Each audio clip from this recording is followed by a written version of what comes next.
En el nombre del Padre, y del Hijo, y del Espíritu Santo. Amén. Dios te salve María, llena eres de gracia, el Señor es contigo. Bendita tú eres entre todas las mujeres, y bendito es el fruto de tu vientre Jesús. Santa María, Madre de Dios, ruega por nosotros los pecadores, ahora y en la hora de nuestra muerte. Amén. En el nombre del Padre, y del Hijo, y del Espíritu Santo. Amén. Bienvenidos nuevamente a esta consagración a Jesús por María según el método de San Luis María Griñón de Montfort en 33 días. Yo soy Alejandra y hoy vamos a ver esta séptima lección en la que vamos a hablar sobre las postrimerías y específicamente acerca del infierno. Y hablar sobre el infierno en realidad es muy importante porque a lo largo de la historia se ha formado la visión que tenemos acerca del infierno. Han habido épocas en las que se ha hablado excesivamente del infierno, mostrando a Dios como si Dios fuera un Dios terrible y vengativo. Y han habido en cambio otras épocas en las que no se ha hablado nada o prácticamente nada acerca del infierno. Y ninguno de estos dos extremos es sano, porque la verdad es que Dios es un Dios infinitamente justo y a la vez Él es infinitamente misericordioso. Y esas dos realidades de la justicia y la misericordia pues se complementan. Entonces, ¿qué es el infierno? El infierno es un estado de autoexclusión, no es un defecto de la misericordia de Dios, sino que es algo que nosotros mismos elegimos durante toda nuestra vida y concretamente en el momento de la muerte. Incluso en el momento de la muerte nosotros podemos arrepentirnos y acoger esa misericordia de Dios, pero por nuestra propia elección nosotros podemos elegir vivir eternamente separados de Él. Y el infierno tiene que existir por varias razones relacionadas con la misma justicia. Pues en primer lugar, si Dios es amor y Dios nos quiso crear para que nosotros lo amáramos, Él nos pudo haber creado sin libertad, para que nosotros fuéramos unos robots que estuviéramos obligados a amarle. Pero de ser así, pues no sería verdadero amor. Dios prefirió en cambio crearnos con libertad, corriendo el riesgo de que nosotros lo pudiéramos rechazar, para que aquellos que sí lo acogieran y aquellos que sí decidieran seguirlo y si lo decidieran amar, pues lo hicieran sinceramente y verdaderamente. Entonces el infierno existe en parte para no obligar a esas personas que libremente decidan estar lejos de Él a estar con Él por toda la eternidad. Y en segundo lugar, es necesario que exista el infierno porque durante toda la vida de una persona, pues hay unos que obran muy bien, aunque sufran mucho, y hay otros que obran muy mal. Entonces no es justo que después de la vida, pues los que obran bien tengan la misma recompensa que aquellos que obran muy mal. Entonces existe incluso por justicia de estas personas que sí lo elijan a Él y sí elijan obrar bien y soportar afrentas y tribulaciones de la mano de Dios durante toda su vida. Y en la Sagrada Escritura se nos habla muchas veces sobre el infierno. Por ahí hay algunas corrientes que dicen que el infierno no existe, que en la Biblia no se habla del infierno, pero la verdad es que hay muchísimos pasajes en donde se nos describen todas estas realidades que se viven en el infierno. Pero antes de hablar un poco sobre qué es lo que nos dice la Biblia acerca del infierno, hay que aclarar que el infierno en este momento es un estado del alma, como nos dijo San Juan Pablo II. Él dice, el infierno, más que un lugar, indica la situación en que llega a encontrarse quien libre y definitivamente se aleja de Dios, manantial de vida y alegría. Hay personas que han manipulado estas palabras de San Juan Pablo II para decir que lo que estaba diciendo el Papa es que no existía el infierno, pero esto no puede estar más alejado de la realidad, porque lo que nos dice San Juan Pablo II es que en este momento en el que aún no ha ocurrido la resurrección de los muertos, el infierno es un estado del alma, un estado en el que se encuentran aquellas almas de los condenados. ¿Y por qué no es un lugar físico en este momento? Porque en ese momento, como no ha sido la resurrección de los muertos, pues aún no sufrimos, pues aún esas personas que están en el infierno no sufren en alma y cuerpo, sino sencillamente en alma. Pero que el infierno sea un estado del alma en este momento no significa que no se sufra. De hecho, muchas veces podemos darnos cuenta que los dolores del alma pueden llegar a ser incluso más dolores físicos. Pensemos, por ejemplo, en una persona que pierde a su hijo o que secuestran a su hijo. Seguramente este dolor espiritual, este dolor que siente el alma de esta persona, es muchísimo mayor a lo que sentiría si a ella misma se le partiera un brazo, ¿cierto? O si a ella misma le pasara algo físicamente muy doloroso. Entonces a eso se refería San Juan Pablo II, pero el día de la resurrección de los muertos, y después de eso el infierno ya será un lugar en el que las almas que vayan allí sufran espiritualmente en el alma y físicamente durante toda la eternidad. Y hay varias verdades que tenemos que tener claras acerca del infierno. Lo primero es que realmente existe. En la Biblia, en Apocalipsis 20:13, se habla de esa muerte segunda, y es que se nos dice que aquellos que seguimos a Dios, pues, o que aquellos que se salven, pues sufrirán solamente una muerte, si Dios quiere. Pero aquellos que se alejen de Él y que deciden libremente rechazarlo, pues sufrirán dos muertes, la muerte física y después la muerte física, la muerte espiritual, que es la definitiva, en el infierno. También en la Biblia se nos habla de ese lugar en el que será el llanto y el rechinar de dientes, y esto se nos habla en muchos, muchos, muchos lugares de la Biblia. También en la Biblia se nos habla acerca de la eternidad del infierno. En Marcos 9:43 se nos habla acerca de esa ajena, de ese fuego que no se apaga. También en la parábola del rico Epulón, pues se nos habla de que este sufrimiento, este lugar en el que él se encuentra, pues es un lugar de no retorno en el que se sufrirá hasta la eternidad, y es un lugar también en el que no hay posibilidad de mitigar el dolor. También en Primera de Tesalonicenses 1:9 se nos dice que es una ruina eterna, alejados de la presencia del Señor y de la gloria de su poder. Y también en Mateo 25:41 se dice, alejaos de mí, malditos, al fuego eterno. Entonces es una realidad que dura eternamente para las almas que terminen llegando al infierno.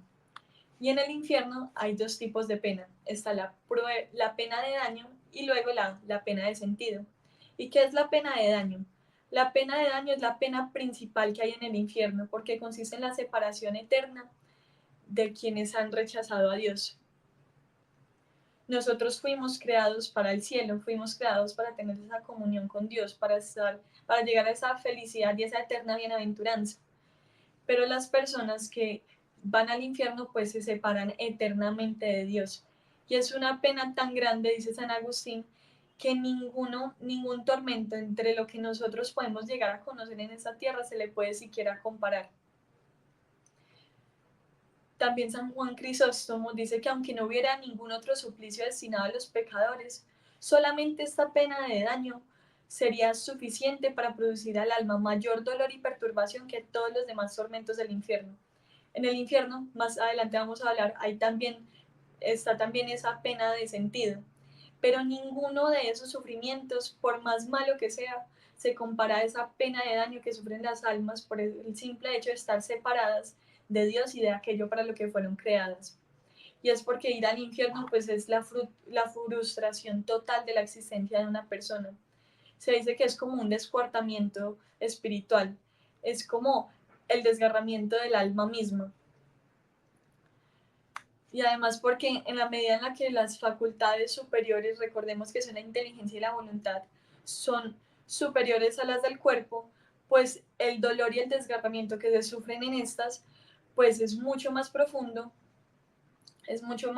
que cualquier otro que nosotros podamos llegar a sentir pues en nuestro propio cuerpo. Por otro lado, pues también está la pena de sentido que viene después de esa separación total del alma de Dios. Esta pena de sentido ya afecta en ese momento a las almas de los condenados, pero a partir del día de la resurrección de los muertos, pues ya los afectará en cuerpo y en alma. ¿Y qué es lo que nos dice? Que cada sentido pues estará sujeto a un tormento particular. Se dice que los sentidos internos estarán sujetos a las imaginaciones y recuerdos más o menos torturantes, y los externos van a estar completamente privados de todo lo que les pueda agradar y todo lo que les pueda proporcionar algún tipo de placer. No habrá luz, no habrá armonía, será un estado también de soledad total del alma. No es que en el infierno, pues muchas veces podemos decir que no, es que en el infierno van a estar muchas personas con las que uno puede divertirse, pero la verdad es que el infierno es un lugar de desolación total en el que nadie puede llegar a experimentar otra vez compañía, ni armonía, ni amor, ni ningún tipo de felicidad, porque cualquier tipo de felicidad que nosotros lleguemos a experimentar durante nuestras vidas, pues proviene directamente de Dios. Toda verdadera felicidad, todo bien que nosotros hemos llegado a experimentar nos viene de Dios porque Él es el sumo bien. También en la imitación de Cristo, en este libro de literatura cristiana espiritual, se nos habla de que cada uno de nuestros sentidos y que aquellos pecados por los que nosotros nos condenamos, pues van a tener los mayores tormentos. Entonces dicen, los perezosos serán punzados con aguijones ardientes, los golosos serán atormentados con gravísima hambre y sed, los lujuriosos serán rociados por hediondo azufre, y los envidiosos aullarán de dolor como rabiosos perros. No hay vicio que no tenga su propio tormento. Allí los soberbios estarán llenos de confusión, y los avarientos serán oprimidos con miserable necesidad. Allí será más grave pasar una hora de pena que 100 años de penitencia amarga aquí en la tierra. Allí no hay sosiego ni consolación para los condenados. Aquí en la tierra a veces cesan los trabajos, y se goza del consuelo de los amigos. Pero ten cuidado y dolor de tus pecados, para que en el día del juicio estés seguro con los bienaventurados. Entonces, si el castigo de los sentidos y del entendimiento, el castigo de los sentidos es el fuego, y no necesariamente este fuego físico, sino un fuego que, que le causa este dolor tan grande al alma, el castigo del entendimiento y de la voluntad es la pena de daño. Y el castigo de la memoria es el remordimiento, y el castigo de la imaginación es la desesperación.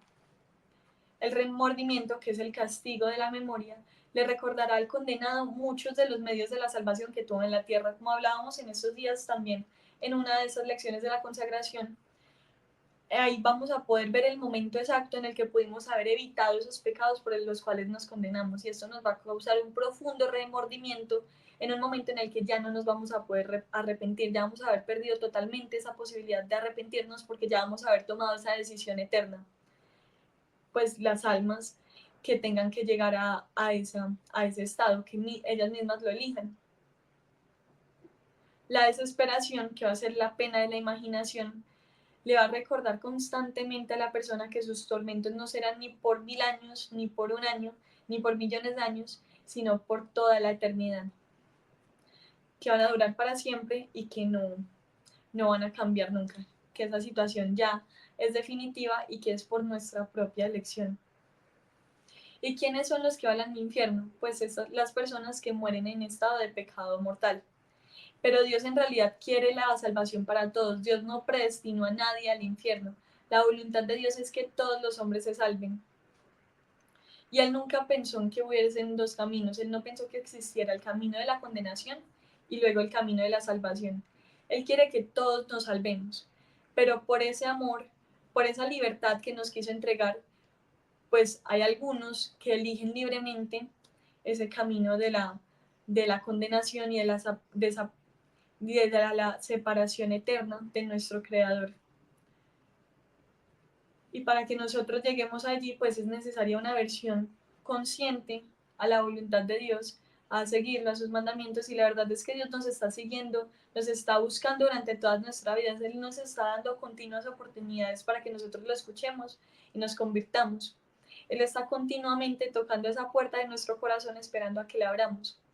Pero muchos, pues, deciden nunca abrirle, muchos deciden sencillamente ignorarlo con indiferencia eh, o conscientemente.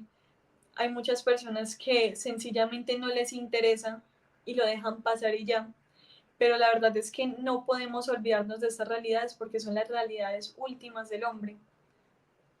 Y eso no es para asustarnos, sino porque en realidad es necesario recordar estas realidades de vez en cuando o constantemente para exhortarnos y revisar cómo estamos viviendo para que podamos finalmente ver si queremos elegir o no este camino, que son este camino de la separación eterna de nuestro Dios, de nuestro Creador, que lo único que quiere es nuestra felicidad, cielo, del cual vamos a hablar en una próxima lección. Entonces, muchas gracias a todos los que se conectaron a esta clase, a todos los que lo vieron. Mañana nos vemos en la próxima lección. Y la práctica que vamos a tener para esta lección va a ser pensar en esas cosas que en ese momento nos pueden hacer caer en esos pecados mortales. pensemos en qué pecados mortales podemos llegar a caer y cómo podemos llegar a evitarlos, cómo podemos cortar de raíz con esos pecados que nos pueden llevar a la triste condenación, ¿cierto? Entonces, bueno, muchísimas gracias a todos y nos vemos mañana.